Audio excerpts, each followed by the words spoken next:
paz do Senhor nos envolva a todos nesta noite.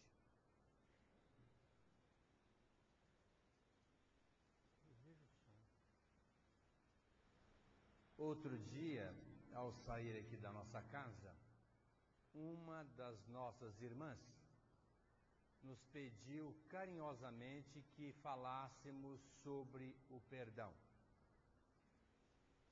E eu prometi para ela que na primeira oportunidade, no caso o dia de hoje, nós estaríamos tecendo algumas considerações sobre o perdão. Antes, porém, eu queria dizer que, segundo André Luiz, a caridade começa em casa. Sempre em casa. A nossa casa, Francisco de Assis, é uma casa extremamente fraterna, amiga, solidária, e tem, assim, a expressão maior dos seus frequentadores. O clima harmônico que nós criamos aqui é extremamente salutar, envolvente, aliciador. Portanto, quando nós fazemos esse tipo de apelo para que sejamos caridosos para com a nossa casa, exatamente porque nós sentimos a importância de estarmos abraçando a casa e a sua causa. Hoje nós temos uma despesa forçada de R$9.000 todos os meses. E nós temos que trabalhar. E sem dúvida nenhuma nós nos unimos e criamos esse espírito caritativo de participação, de amor à casa. E então, mais ainda agora nesse evento, onde o Kleber, eu sou médico da mãe dele há muitos anos, médico do Kleber, da esposa dele, eu conversando com ele das nossas dificuldades, disse: Aguinaldo, eu posso fazer um show para vocês? Eu falei: meu Deus, Kleber, isso vai cair dos céus, é uma bênção. Pois então, vamos fazer o show. Já estava programado para o final do ano passado, mas por falta de clubes, de datas apropriadas, nós não pudemos fazer o show. E nesse ato de caridade, mais uma ainda, fomos falar com o Munir, presidente do Palestra, a quem eu quero agradecer publicamente, porque ele abriu as portas da casa, não nos cobrou nada, nem uma taxa. Nós vamos usar o salão social, em se tratando de um show beneficente. Ele soube entender e nem pedimos, ele se ofereceu. Veja que como é importante a pessoa alimentar esse espírito de solidariedade. Tony Kleber sai de São Paulo, traz seus músicos e vem aqui dar o show para nós de graça. Munir abre o Palestra de graça. Então, no mínimo, nós temos que ter a caridade para com a dupla de encher o Palestra. São 3.000 lugares. Nós temos que colocar 3.000 convites. E iremos fazê-lo, tenho certeza, do momento que nós todos, engajados nesse evento, estivermos trabalhando ingentemente. E para isso, Dorival já enfatizou, precisamos muito da colaboração. E o artista precisa de público, seria um desastre. Eles se dispuseram com muito carinho a fazer o show para nós e chegar lá ter meia dúzia. Então nós queremos prestigiá-los com a casa cheia. Além do que, isso vai reverter para os nossos trabalhos, para as nossas atividades, dando-nos um alento que nós tanto precisamos. Vamos falar um pouquinho de perdão. Perdoar é fácil? Eu acho que é muito difícil. Não é fácil perdoar. Mas para que nós possamos entender um pouco melhor esse assunto, nós vamos definir o que é perdão. O Chico Xavier perguntou certa vez para um benfeitor espiritual o que era o significado da palavra perdão na linguagem grega, à época do Cristo, que era a língua mais falada naquele momento. E o benfeitor respondeu ao Chico que a palavra perdão significava tolerância, como a palavra ódio significava amar menos. Etimologicamente, seria um absurdo nós aceitarmos essas duas palavras da nossa língua portuguesa, colocando-as no Evangelho do Cristo. Porque Jesus disse assim: quem não odiar mais a esposa, a filho, o irmão, do que a mim, não serve para ser meu discípulo. Então, fica complicado a gente aceitar que Jesus tivesse dito que teria que odiar a mãe, a irmã, a esposa para ser discípulo do Cristo. Mas os benfeitores disseram que a palavra odiar significava amar menos. Então, tudo bem, quem não amar menos a esposa, a irmã, a filha do que a mim, não serve para ser meu discípulo. Então, Cristo disse isso e estava coberto de razão. Então, agora nós ficamos perguntando, Deus perdoa? Na nossa linguagem, não. Porque se a pessoa faz alguma coisa errada, ela tem que assumir a sua responsabilidade. Seria um despropósito que nós chegássemos para Deus e disséssemos: olha, Senhor, eu cometi alguns crimes, estou arrependido e agora quero que o Senhor me perdoe. E Deus vai dizer assim: não, eu sou bonzinho, eu sou misericordioso e você está perdoado. Não tem dívida, não tem débito, está tudo certo. Mas não é assim que acontecem as coisas. A palavra perdão significa tolerância. Então Deus tolera os nossos erros? Lógico. Quanto? Infinitamente. Deus está sempre aberto, com seu coração infinitamente amorável, para nos tolerar, até que nós nos reorganizemos nessa trajetória. Agora, perdoar mesmo, passar em branco, isso não acontece. Nós temos que nos justificar, porque essa tolerância também é relativa. Deus vai dando livre-arbítrio, vai dando e nós vamos aprontando, mas chega uma hora e diz assim: chega, agora eu vou determinar o que é que você tem que fazer para mudar, uma vez que eu não criei ninguém para deixar de ser perfeito. Todos têm que ser perfeitos e eu vou trabalhar agora junto a você para que você busque rapidamente a perfeição, uma vez que você já malbaratou muito o seu tempo. Então Deus vai agir e aí não é com aquela tolerância que ele tinha até então. Segundo os Espíritos, caridade, como entendia Jesus, pergunta 886 do Livro dos Espíritos: benevolência para com todos, indulgência para com as faltas alheias, ou seja, aceitar as pessoas como elas são, e perdoar incondicionalmente os erros das criaturas. Esses três elementos retratam a caridade, ou seja, fora da caridade não há salvação.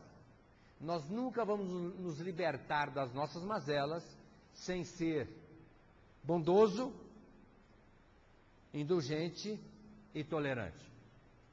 E nós temos que trabalhar isso dentro de nós.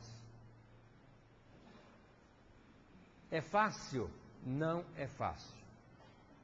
Jesus certa vez estava reunido com seus discípulos e um deles disse assim: eu não estou muito bem hoje porque eu fui fazer uma cobrança aqui na praça e eu fui agredido pelo meu devedor, e de tal forma que eu não estou muito bem. Aí Jesus aproveitou para conversar com todos e disse a eles o seguinte: tinha um intérprete de Job, que era um homem muito tolerante, muito paciente, muito bondoso. E ele, sabendo de que um dos seus discípulos estava reclamando por ter sido agredido numa praça, ele resolveu fazer uma caminhada com seu discípulo e o chamou para fazer um trabalho pela casa religiosa da sua cidade. Então saíram o sábio, o seu discípulo, e foram, nas circunstâncias, pedir uma esmola para os trabalhos do templo. E então chegaram numa esquina, e ali tinha um senhor. E quando eles chegaram e pediram para aquele senhor uma doação para o templo da cidade, ele já escorraçou aquelas duas criaturas, já numa verbalização contundente. Aí o sábio chamou o discípulo e disse assim: vamos acompanhá-lo? Começaram a acompanhar aquela criatura um pouco de longe. De repente viu que ele se dobrou na praça, num banco, numa extrema cólica que ele estava apresentando. Deixou aquela criatura com a cólica e foram embora. Foram pedir uma esmola para o templo, para uma outra pessoa. E chegaram lá, pediram uma criatura. E aquela criatura olhou com tanta indiferença e mostrando uma insatisfação mediante aquele pedido, que os dois se fecharam e não falaram mais nada. E o sábio chamou o discípulo e foi atrás daquela criatura. Caminharam até chegar na sua casa.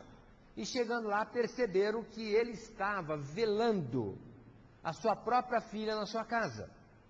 E, portanto, estava atravessando um momento de profunda dor da alma. Deixaram-no e foram fazer aquele périplo pela cidade, procurando arregimentar alguma coisa para o templo religioso. E procuraram um jovem. E quando pediram para o jovem ficou muito bravo. Chegou a chincalhá-los. E de tal forma que eles foram embora, retiraram-se. Mas depois o sábio chamou o discípulo e foram atrás daquele jovem. E se aperceberam que ele estava totalmente tresloucado, era um doente mental. E, portanto, vivia a agredir todas as pessoas circunstantes. Aí então, ele resolveu procurar mais alguma pessoa. Procurou uma pessoa de mais idade, quem sabe pudesse estar se identificando com a causa, com um pouco mais de sapiência. Então procurou um senhor de cabelo branco e pediu a doação para o templo. Mas aquele senhor ficou tão irascível no momento que queria prendê-los, chamar a polícia. Achava que eram perturbadores, às vezes alguns ladrões, e ele, o senhor, quis até agredi-los fisicamente. E aí então se afastaram e depois acompanharam aquele senhor, foram se informar, e ele era um homem muito rico, mas perdeu a sua fortuna, tinha muitos escravos e agora era escravo de um outro senhor muito rico. E portanto estava numa profunda revolta e não tinha nenhuma condição de atender aquelas duas criaturas.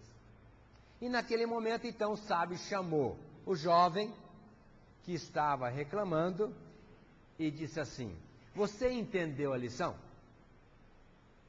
Quando alguém nos agride, certamente aquela criatura é muito mais doente, mais necessitada do que nós.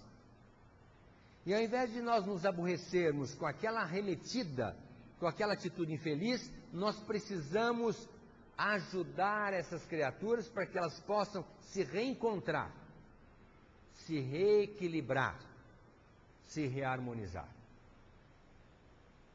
E o Cristo contou essa história naquela reunião com os seus discípulos. Aí então o João Evangelista aproveitou para perguntar para Jesus: Senhor, a gente sabe que é muito complicado perdoar os outros, mas o que é que nós devemos fazer com as pessoas que nos caluniam? Porque em se tratando de uma calúnia, nós não devemos, mas a pessoa está nos agredindo moralmente. Aí Jesus disse para ele: João, nós devemos ter amor para com essas criaturas, porque o amor assambarca as trevas. Se nós deixarmos num ato de vigília as trevas se apoderarem de um momento inusitado, o mundo espiritual inferior, a treva, é capaz de fazer com que nós tenhamos condutas terríveis e muitas das vezes momentaneamente irreparáveis. Então nós devemos amar o caluniador. André Luiz acrescenta que nós devemos ter carinho para quem nos calunia. Porque em se tratando de uma calúnia, nós não devemos. Mas essa criatura está nos fazendo a caridade do alerta para que a gente não venha errar depois. Então nós devemos ter carinho até com as pessoas que nos caluniam. Aí o Tiago perguntou: mas Senhor, e quando uma pessoa nos agride fisicamente, como é que nós vamos perdoar essa pessoa? Aí Jesus disse para o Tiago: Tiago, a pessoa que nos agride fisicamente, ela está totalmente fora do sentido. Ela já não está mais no seu equilíbrio, no domínio da sua emoção. E, portanto, nós precisamos redobrar a nossa atenção para nos desfazermos daquela agressão, mas tão logo seja possível, vamos auxiliar essa pessoa. Porque se ela continuar nessa condição infeliz, ela pode complicar a vida de outras pessoas. Aí Judas disse para o Cristo: e quando a gente procura uma pessoa assim, diferenciada, bem posicionada na sociedade, que às vezes nos agride verbalmente e nem aceita que nós possamos fazer uma retaliação? Aí o Cristo disse para ele: olha, Judas, a cobra também se esconde no meio das flores, como o bichinho também às vezes se encontra meio a uma fruta muito bonita. Portanto, nós devemos ter cautela com essas pessoas que não medem consequências, porque às vezes envolvidas num ato de orgulho, se acham totipotenciais e podem realmente nos agredir. Então vamos entender que para todas as criaturas tem a causa e a consequência. Tem a ignorância, mas tem também a dor. Eles terão um momento da derrocada, da transformação, às vezes a peso de muito sofrimento. Então deixemos-las, essas criaturas, e continuemos trabalhando pelo amor ao próximo. Aí então um outro discípulo perguntou para o Cristo: mas Senhor, e quando em casa a gente encontra uma criatura que a gente procura fazer tudo para agradá-la e ela está sempre nos agredindo? Como é que a gente vai perdoar essa pessoa? Aí o Cristo disse assim: olha, tenha tolerância para com ela. Porque do momento que nós nivelamos o algoz e a vítima, os dois são envolvidos por uma brasa no seio. Qualquer criatura que procura vingar de uma atitude infeliz do algoz, ela também assume aquela postura e se infelicita. Então, deixe para lá. E outro discípulo, para finalizar, perguntou a Jesus: mas e quando a gente encontra uma pessoa que nos trai, que ela é infiel e nos trai, como é que nós vamos perdoar, tolerar essa pessoa? Aí Jesus respondeu para aquele questionador: já no imo da alma, ela já traz o sofrimento íncito, por conta daquela infidelidade, daquela atitude infeliz, e você vai agravar mais essa situação indesejável? Deixe para lá, caminhe, vá para frente. Aquela criatura terá o tempo de reparar o seu erro. E o Pedro aproveitando o momento, Senhor, realmente é muito complicado perdoar. Nós sabemos disso. Porque a humanidade, na grande maioria, está sempre envolvida com o trabalho, com ganhar dinheiro, na usura. E essa humanidade não está feita ao amor, à tolerância. Não é verdade, Senhor? Aí Jesus disse assim, bom, eu vou lhes contar uma história. Davi era um homem que tinha um domínio muito grande sobre a harpa. E ele extasiava as criaturas que paravam para ouvi-lo. E de tal forma que, junto ao seu trabalho, quando ele empunha a harpa, muitas criaturas se achegavam, transeuntes paravam para ouvirem, se deleitarem diante da apresentação de Davi. E como Davi era muito pródigo, ele colocava sempre o seu escravo, que era considerado um tolo, para servir as pessoas que estavam ali a ouvi-lo tocando a sua harpa. Até que um dia, Davi, depois do trabalho, chegando à sua casa, se deu conta que alguém tocava magistralmente aquela harpa. Disse, meu Deus, ele executa com tanta perfeição, por certo, toca melhor do que eu, então, quem será que está na minha casa, que vem me visitar, dando esse concerto fantástico? E quando ele adentra a sua casa, se dá conta que o seu escravo, tolo, certamente um oligofrênico, estava ali a tocar aquela harpa de uma maneira maravilhosa. E ele se surpreendeu e perguntou como ele conseguira aquele feito indizível. E então o escravo, pedindo desculpas a Davi, disse que enquanto ele se afastava para o seu trabalho, ele se dedicava a dedilhar aquela harpa. E na sequência, ouvindo seu amo, exercitando aquela harpa, ele conseguiu superar o seu mestre. E aí o Cristo aproveitou para dizer a Pedro que assim diz respeito às prioridades da alma. O homem geralmente está muito envolvido com as coisas lá fora, geralmente com a matéria, e não se dedica para valer, para adquirir as virtudes espirituais. Mas disse o Cristo que quando a pessoa realmente quer, deseja e se dedica com afinco, ela consegue superar-se. E muitas das vezes chega ao extremo de trazer um espanto junto aos circunstantes. Então, nesta passagem, onde o Cristo, como maior terapeuta que nós conhecemos, maior entendido da alma humana que a terra já recebeu, naquele momento em que ele aproveitou para falar do perdão, ele já nos disse tudo nessas 3 historinhas.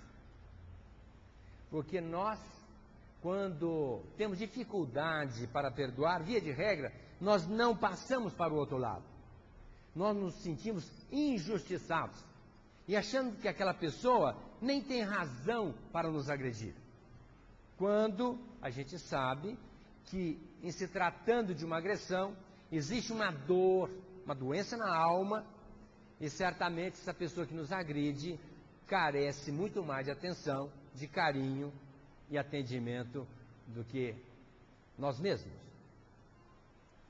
Disse o Cristo que quando a gente começa a entender essa proposta de perdoar, nós vamos analisar e vamos verificar que as pessoas sempre podem estar se trabalhando ingentemente para adquirir essa capacidade de perdoar.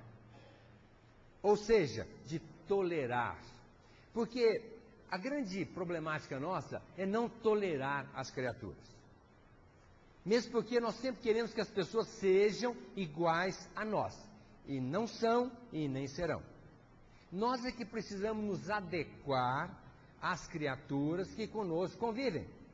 Porque do momento que nós não somos tolerantes, nós já criamos uma aresta, aquilo tende a vicejar, gera uma proposta terrível, conflitando-nos, dificultando o nosso equilíbrio, e diante dessa situação surge muitas das vezes a cólera, que é um desastre na vida de todos nós. Diz o Chico que quando a pessoa está encolerizada, porque se sentiu ultrajada, vilipendiada, usurpada nos seus direitos, ela tem que ter 3 conotações. A primeira é de parar e orar. A segunda, se não adquirir o equilíbrio, buscar a casa religiosa e conversar com alguém. Aliás, eu vou fazer um comercial aqui. Nós temos um departamento no centro chamado DODAI. É um departamento de assistência espiritual às criaturas que aqui se aportam. E esse departamento trabalha aqui todos os dias, das 8 às 11 e das 2 às 5. 3 pessoas de plantão sempre, para atenderem as pessoas que estejam necessitadas de um atendimento imediato. Porque quando a gente está encolerizado, com aquela raiva, com vontade de acabar com quem estiver na frente, é fundamental nós encontrarmos alguém que tenha uma palavra amiga para amenizar o nosso desconcerto espiritual. E geralmente a pessoa diz, eu gostaria tanto de ir ao centro para encontrar alguém para conversar, mas só à noite, agora de manhã, até à noite, vai ser muito difícil. Muitas das vezes a pessoa pensando em se matar, suicídio, precisando de alguém para conversar, então podem falar para seus amigos, para quem necessitar, que nós temos sempre aqui no centro, o dia inteiro, pessoas abalizadas para atenderem essas criaturas que chegam aqui carentes de um atendimento fraterno espiritual. Se nós não conseguimos aplacar a nossa cólera com a prece, nem com o atendimento dentro da nossa casa religiosa, não necessariamente espírita, pode ser outra casa religiosa, nós temos que procurar urgentemente um médico para tomarmos um sedativo, para não irmos adiante diante da nossa cólera. Porque o momento de cólera é um desastre por séculos na nossa vida. A cólera tira a criatura do seu poder de equilíbrio. Aciona o nosso inconsciente, que muitas das vezes tem um arquivo muito doente. E a gente vai além, muitas das vezes, da nossa expectativa, assumindo uma complicação por muitos anos. E as grandes almas também tinham dificuldade em perdoar. Tanto é que os discípulos disseram para Jesus. E a proposta do Cristo sempre foi do amor ao próximo. O próximo é aquele que está próximo de nós. É aquele que está junto de nós, é Ele. É essa criatura que é a nossa próxima. E nós temos que amá-la. Nós temos que auxiliá-la, nós temos que ajudá-la. E tanto é que o Cristo perguntou para o Pedro, tem que tolerar as pessoas. Quantas vezes nós devemos perdoar o nosso irmão? O Pedro, que sabia que Jesus era um pouco além da média, esse pouco além, entre aspas, porque era muito além da média, ele fez ali uma elucubração mental muito rápida, porque a lei dentro do Torá dizia para perdoar 3 vezes por dia uma pessoa. Ele pegou 3, multiplicou por 2 e ainda deu de lambuja mais 1. Senhor, achando que ia arrebentar a boca do balão, a gente tem que perdoar 7 vezes. E esperou que Jesus dissesse, Pedro, mas você é demais, hein? Você foi além da lei. 3 vezes, Pedro, você mandou perdoar 7. Você está demais, Pedro. Não, o Cristo disse para ele, Pedro, não. Perdoar 70 vezes 7, Pedro. 490 vezes num dia.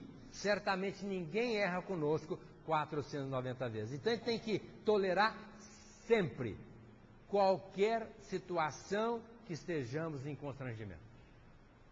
Tolerar sempre. Porque atrás daquela agressão tem sempre uma criatura doente. Sempre. Um dia, uma pessoa da minha família me falou umas coisas durante 40 minutos à noite de madrugada. Me acordou para me falar umas coisas pesadíssimas. Certamente eu devia alguma coisa, mas ele foi um pouco além. E minha mulher perguntou, quem telefonou para você? Eu falei, fulano de tal. O que ele falou? Eu falei, mais ou menos isso. Eu falei, meu Deus. No outro dia de manhã eu chamei minha mulher e disse assim, nesse final de semana nós vamos visitar nosso parente. Isso aqui, mas não acredito, é muita falta de vergonha da sua parte. Eu falei, não, eu acho que ele está precisando de nós. Vamos lá. E ela me perguntou assim, mas você não tem grilo? Eu falei, não sei o que é grilo, mas nós vamos lá. E nós fomos até a casa dele. E realmente estava muito carente de ajuda. E no momento em que nós chegamos, certamente ele se emocionou, me pediu desculpas. Eu disse, meu filho, você não me fez nada. Simplesmente eu sei que você precisa de ajuda. Então, vamos conversar. E realmente ele estava muito carente. Uma situação muito complicada. Então, seria muito fácil para mim, numa boa, não estava carente, nem precisando de ninguém no momento, dizer para minha mulher, a partir de hoje, na minha casa ele não pisa, e na casa dele eu não vou, e nunca mais eu quero conversar com ele. Porque tantas vezes ele precisou de mim e eu ajudei. Seria muito fácil, na nossa linguagem humana, ainda animalizada, egóica, egoística, infeliz. Mas quando a gente começa a entender que nós estamos aqui para exercitar a misericórdia, ou seja, estar com o coração aberto para com a miséria humana, nós temos que abrir o coração e procurar as pessoas. Tanto é que o Cristo colocou com muita propriedade, amai o inimigo, fazei o bem pelos que vos odeiam, orai pelos que vos perseguem e caluniam, e ainda bendizei os que vos maldizem. É a maneira de nós nos libertarmos das nossas mazelas espirituais. E ainda acrescentou, sede, no imperativo, sede misericordioso, para obterdes a misericórdia. Como nós temos débitos homéricos para com a criação divina, nem sei o que é que vai acontecer comigo amanhã, pelo karma adquirido na trajetória do tempo, eu preciso entender que na medida que eu for misericordioso, a transcendência vai agir com misericórdia para comigo. E essa mensagem do Cristo, por mais que ela fosse clara, mas muito clara, ela não foi entendida pelos cristãos. Porque os próprios cristãos foram se deixando macular por tantas informações, até mesmo dentro da igreja católica, que era a lídima representante do cristianismo à época, e os papas distorceram totalmente a proposta crística. E tanto é que, cerca de 1000 anos depois, o Francisco de Assis veio para a Terra, com mais 200 espíritos de escola, almas elitizadas, para reverterem o sentido que a igreja deu para o cristianismo. E quando Francisco de Assis abriu mão da riqueza, porque ele era filho único de um homem riquíssimo em Assis, vestiu-se de uma saca de linha e foi trabalhar para a pobreza, então, abrindo mão totalmente desse vínculo com a matéria, ele foi construir uma igreja. Uma vez que ele ouvia uma voz pedindo que ele reerguesse a sua igreja. Certamente era o Cristo dizendo para ele, Francisco, reerga a minha igreja. Não igreja física, um reduto físico, era apenas a filosofia crística, colocada na essência pelo Cristo há 1000 anos atrás. Então, Francisco de Assis vai buscar o Papa em Roma, anda descalço, vencendo aquelas agruras das areias, dos sóis escaldantes, a pino, dias sucessivos, até que chega em Roma buscando o Papa. E o Papa, sabendo que se tratava de alguns mendigos, Mas embora um cardeal tivesse dito ao Papa que era um homem que, segundo ele já tinha informação, fazia algumas coisas maravilhosas, o Papa sempre dizia que não tinha momento para atender aquelas criaturas.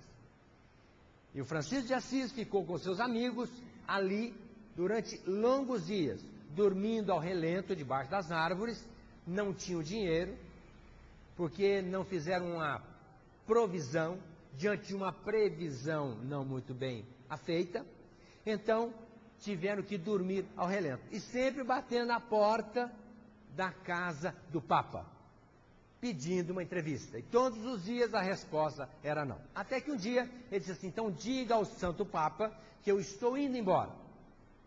E que o que eu queria falar para ele, quem sabe um dia.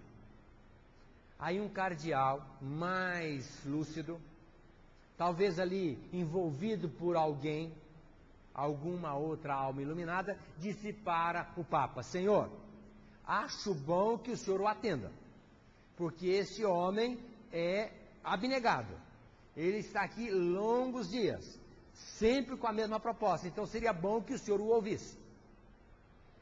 E ele, diante daquela colocação, resolve receber Francisco de Assis. E quando Francisco de Assis adentra aquela casa extremamente luxuosa, ele percebeu que a igreja estava totalmente falida. E chamou o Papa e disse: Senhor, o que é que o senhor está fazendo com o cristianismo? Sei que o senhor criou as cruzadas, uma guerra hedionda, onde o senhor manda as crianças irem para a frente da batalha para morrerem diante de homens profissionais para matar, sem pesar na consequência desse ato funesto. O senhor tem que pensar um pouco mais no seu papel diante da igreja, diante dos seus adeptos, diante da humanidade. E assim foi fazendo algumas considerações. E o Papa tentando ali arquitetar alguma coisa para responder para Francisco.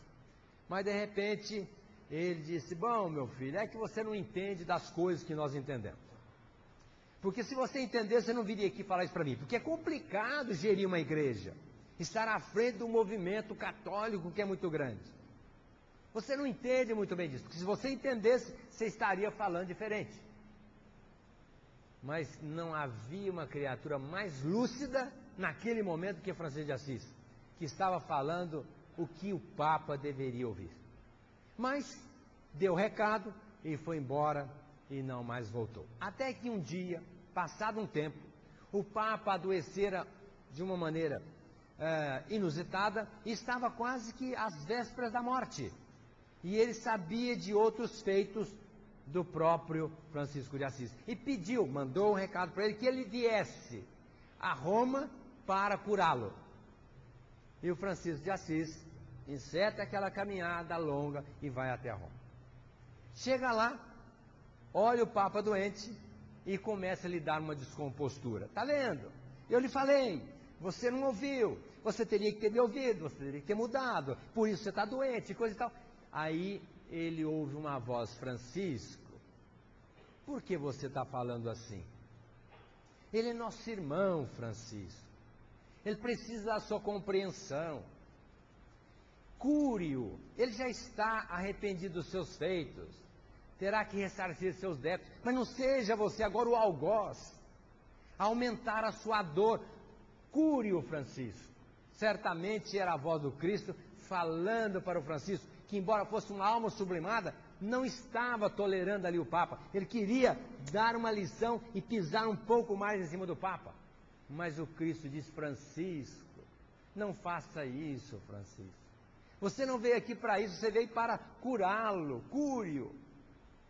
E o Francisco faz um passe naquele Papa e vai embora, e o Papa fica curado.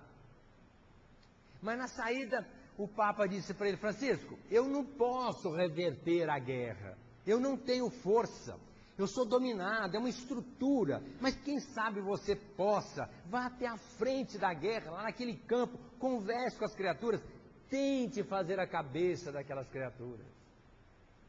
É a última coisa que eu lhe peço antes de morrer. Aí o Francisco de Assis vai para a frente da guerra. Chega lá e encontra aquelas crianças que nem sabiam por que estavam lá. A guerra era exatamente para defender o sepulcro onde Jesus tinha sido enterrado. Que a igreja achava que aquele terreno era da igreja. E os orientais, os turcos, os otomanos, achavam que era uma propriedade deles, uma vez que eles já tinham guerreado e adquirido aquelas terras. E era uma briga só para serem donos daquele pedaço de terra. Aí o Francisco de Assis vai para a frente da batalha, conversa com aqueles jovens. Jovens geralmente não ouvem os mais velhos. É muito raro. Morrem, mas não ouvem. Fazem as absurdidades, mas não ouvem. Só mais tarde é que vão entender que é fundamental escutar uma pessoa mais velha. E então o Francisco de Assis não conseguiu reverter aquele processo e aquelas crianças foram todas mortas. Mas a guerra continuava, outras criaturas viriam. Aí ele resolveu procurar o outro lado. E foi procurar o sultão El-Melek, que era o responsável por defender os direitos orientais. E ele chega junto com um franciscano, pobre, batina rota, sandália totalmente desestruturada pelo tempo. Ele viajou 30 dias numa barca para chegar lá, enfrentando um mar muito difícil. E até que ele chega naquele local onde estava o sultão. Eram tendas no meio do deserto. E ele se anuncia. Aí o sultão disse: meu Deus, mas o que esses homens querem comigo? Ah, senhor, não sei, são pobres, são maltrapilhos. Diz que quer falar com o senhor. Então, mande-os entrar. Quando Francisco de Assis adentra aquele ambiente, o sultão começou a dar risada, diz: cara, meu Deus do céu, o que esses homens querem falar comigo? Não sabem nem se possa. Olha que miséria humana, o que eles querem falar comigo? O que é que eles podem falar para mim? E dava risada.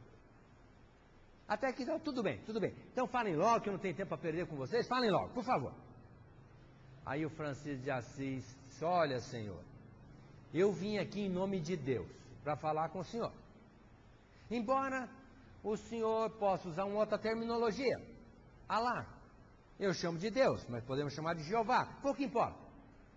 Mas o senhor está trabalhando por uma causa, e atrás dessa causa tem uma religião, criada pelo seu ídolo Maomé, o islamismo. E se o senhor conhece bem os princípios do islamismo, o senhor não está sendo consentâneo, porque o senhor está permitindo morte de irmãos, uma vez que nós somos todos filhos do mesmo Deus, não é verdade? Sim. Então, se nós somos filhos do mesmo Deus, nós somos irmãos, por que você está matando os outros irmãos? Por acaso na sua casa o senhor permite que o seu filho mate o outro? Se o senhor permite, tudo bem, deflagre e dê continuidade à guerra. Mas se o senhor não admite que o seu filho mate o outro filho, o irmão mate o irmão, então, por favor, entenda que o senhor está no caminho errado. Se Maomé estivesse aqui presente, certamente ele iria chamar a sua atenção para que o senhor analisasse bem os seus princípios. E é demais. Os dirigentes do catolicismo jamais mandariam os seus parentes para a frente da guerra. E o senhor, por acaso, mandou um parente seu para a frente da guerra? Certamente que não. Os louros da vitória vêm para vocês, enquanto que a desdita vem para essas criaturas totalmente despreparadas. Morrem em nome da religião, que certamente não compactua com essa proposta infeliz. Agora, se o senhor quiser me ouvir, quem sabe o senhor possa fazer alguma coisa, reverter esse processo para a sua própria paz, porque senão, quando o senhor voltar para o plano espiritual, o senhor terá a responsabilidade sobre todos esses crimes que acontecem nessa guerra hedionda. E naquele momento o sultão começou a pensar o que ele poderia falar para aquele homem, franzino, pequenininho, magrinho, passando fome, sofrendo as intempéries, mas numa propriedade espiritual que ele não encontrou palavras, ele só foi se fechando, e no final tinha vontade de beijar as mãos de Francisco, mas não poderia descer do pedestal. Mas dentro dele, ele tinha essa consciência, que deveria beijar as suas mãos. E ele tinha uma ferida debaixo da sua túnica, que tinha uma crosta, e ele estava sempre a coçá-la. Mas quando o Francisco de Assis pediu desculpas por ter ocupado seu tempo e lhe ter dito palavras duras, mas verdadeiras, e se retirou, ele leva a mão para coçar, já era um hábito, e percebeu que a sua ferida tinha fechado. E naquele momento, então, ele fez uma proposta de refletir sobre a guerra, para trabalhar que essa guerra não acontecesse. Mas a Igreja Católica, não entendendo isso, ainda criou o Santo Ofício e mais tarde a Inquisição. Matou mais criaturas do que todas as guerras juntas, exatamente por não entender a proposta crística, a proposta do perdão. Então, se nós quisermos paz interior, que nós dilatemos a nossa capacidade de tolerar, de perdoar quem quer que seja. Hoje, os lares estão conturbados porque as pessoas não têm essa força do perdão. Sempre o orgulho prevalecendo. As criaturas não medem consequências para prevalecer o seu ponto de vista. E geralmente doentio. Nós vemos hoje tantas situações difíceis, inusitadas acontecendo no nosso meio. Antigamente, era aceitável que uma pessoa matasse a outra. Matou mais um, qual o problema? Mais 2, mais 10. A vida não tinha valor. Aqueles filmes de Bang Bang que nós cansamos de ver nas telas, retratavam muito bem isso. Eram entregues para serem comidos pelos urubus, nem enterravam. Depois veio o duelo, que era já um crime planejado, onde a pessoa no seu orgulho se sentia ultrajada, ferida no seu moral, e exigia o duelo, a reparação. Se você me molestou agora, você me dá o direito de uma contenda. E ele se preparava com a sua arma, exigia 3 testemunhas, vinha ali um juiz, e saíam cada um para um lado, depois de um determinado momento, se voltavam e se atiravam. Um crime premeditado.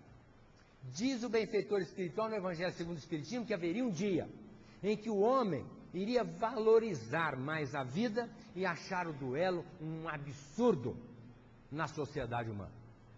E hoje nós já entendemos que não existe mais duelo. Não existe mais duelo. Uma coisa absurda. Há 100 e poucos anos atrás ainda existia, mas não existe mais.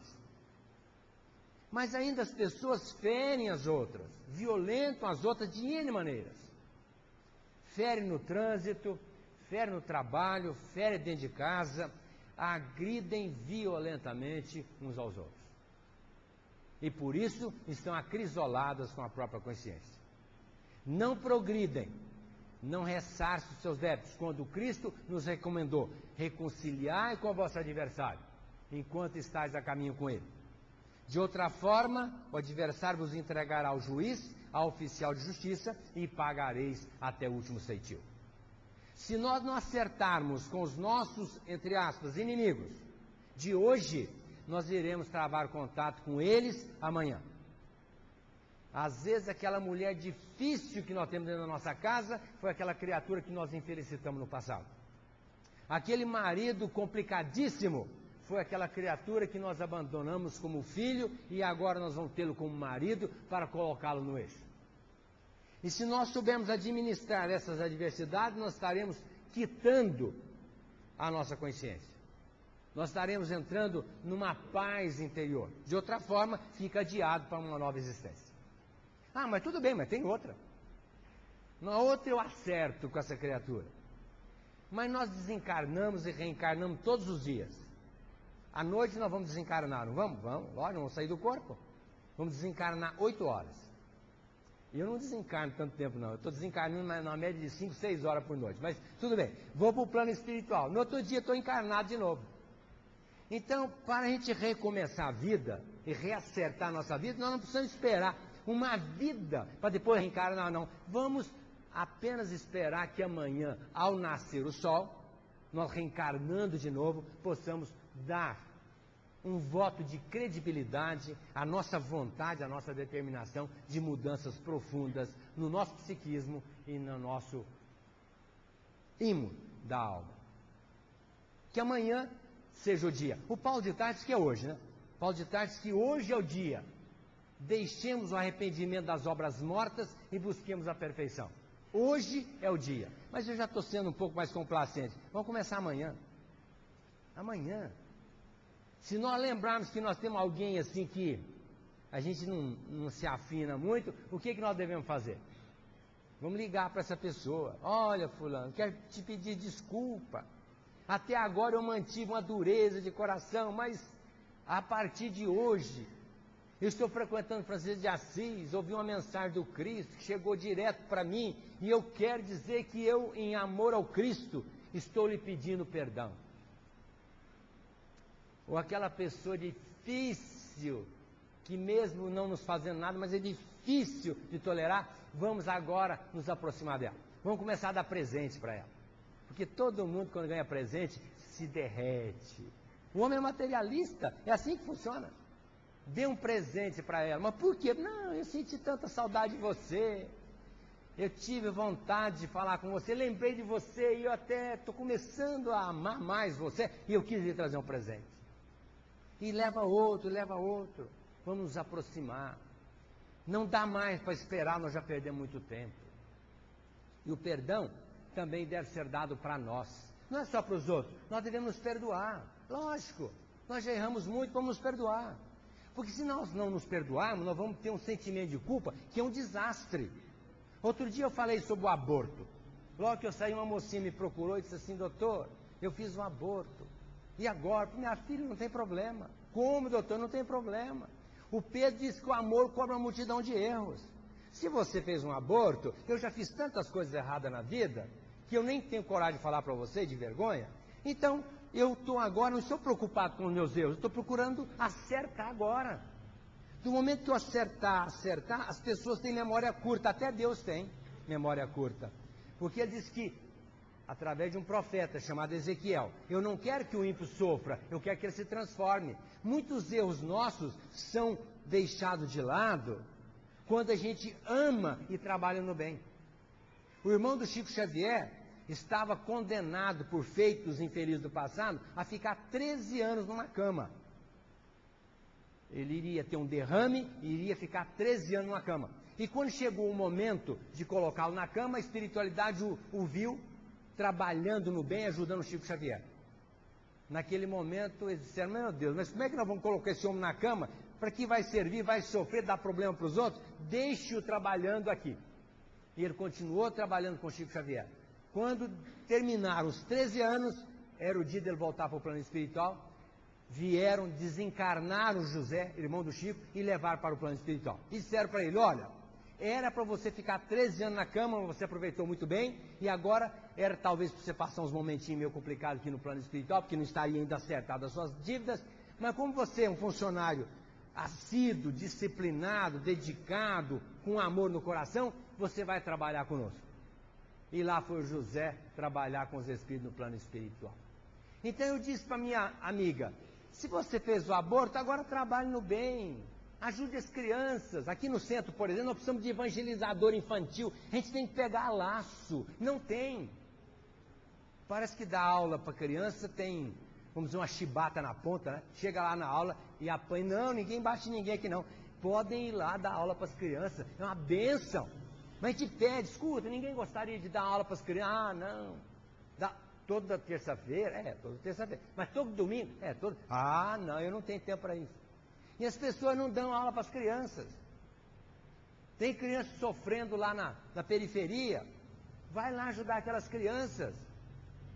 Ou vai trabalhar para as pessoas não fazerem o aborto. Faça alguma coisa.